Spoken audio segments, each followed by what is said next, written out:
لوري څه خبره ده؟ بابا ژر راشه کنه دا خلک به ما هم وژنې.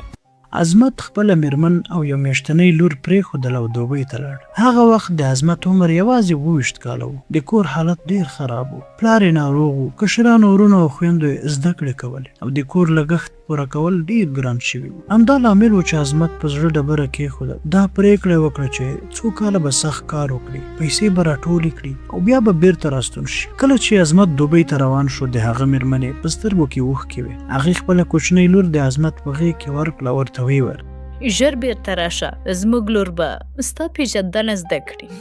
عظمت موسکا وکړه، واده یې ورکړه. خو کله کله وخت د انسان له وعدو ډیر پیاوړی ثابتېږي. دوبۍ ته له رسېدو وروسته عظمت په یوې ساختماني کمپنۍ کې مزدوري پیل کړه. لومړۍ ورځې ډیرې سختې وې، ګرمي، ستړیا او یوازېتوب.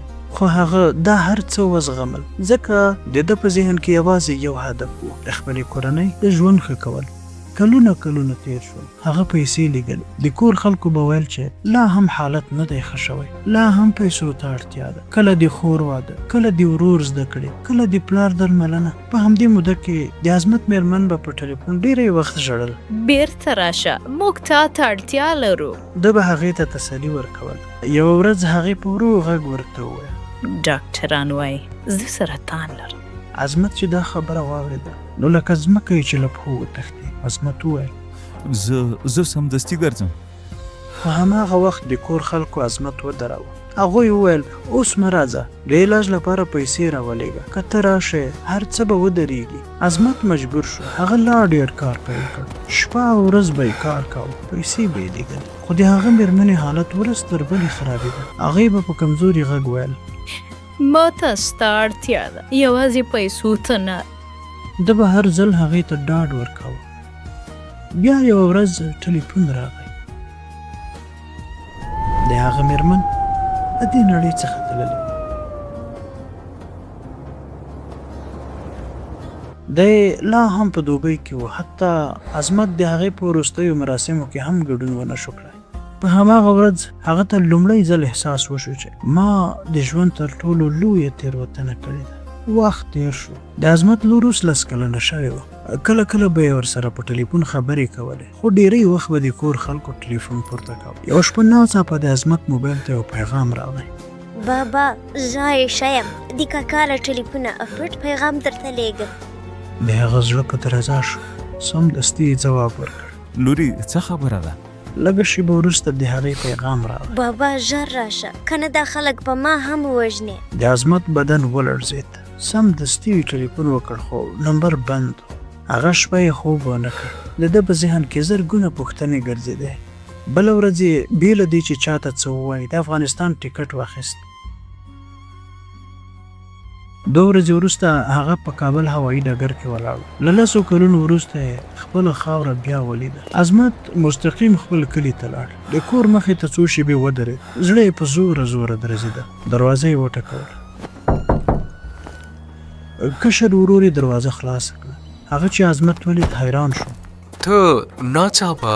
عظمت دننه لاړ او سمدستي یې وپوښتل عایشه چیرته ده؟ هغه ویده ده.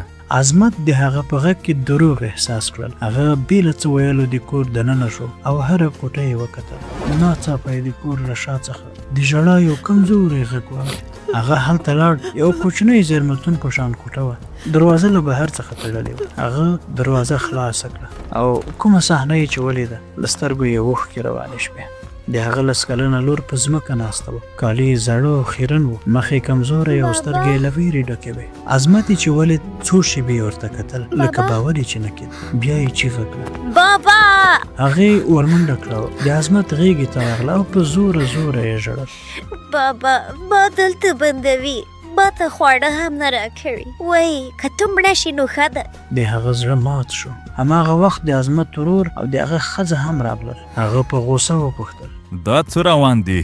خو هغوی بهانې کولې. خو د دوی لور په ژړا کې هر څه وویل. د مور له مرګه وروسته دا خلک ما د نوکرې په شان ساتي، وایي چې که بابا دې راغی ورته ووایه چې ته خیف.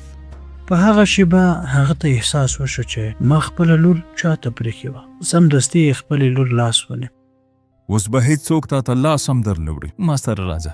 عایشه له عظمت سره بهر ووتله. هغه شپه دوی دواړو سره کېناستل.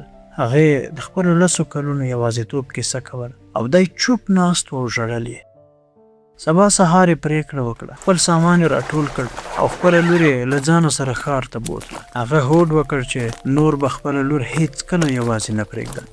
د کیسې موخه دا ده پیسې اسانتیاوې برابرولی شي خو هغه وخت او محبت بیرته نشي اخیستلی چې تاسو ترې لرې تیر کړی وي. هېڅکله خپله کورنۍ د داسې راتلونکي لپاره مه قرباني کوئ چې ښایي ستاسو د رسېدو پر مهال هغوی پکې نه وي. که دا داستان مو خوښ شوی وي حتما یې لایک کړئ او د نورو جذابو داستانونو د لیدلو لپاره زموږ چینل سبسکرایب کړئ او دا ویډیو مو له ملګرو سره هم شریکه کړئ.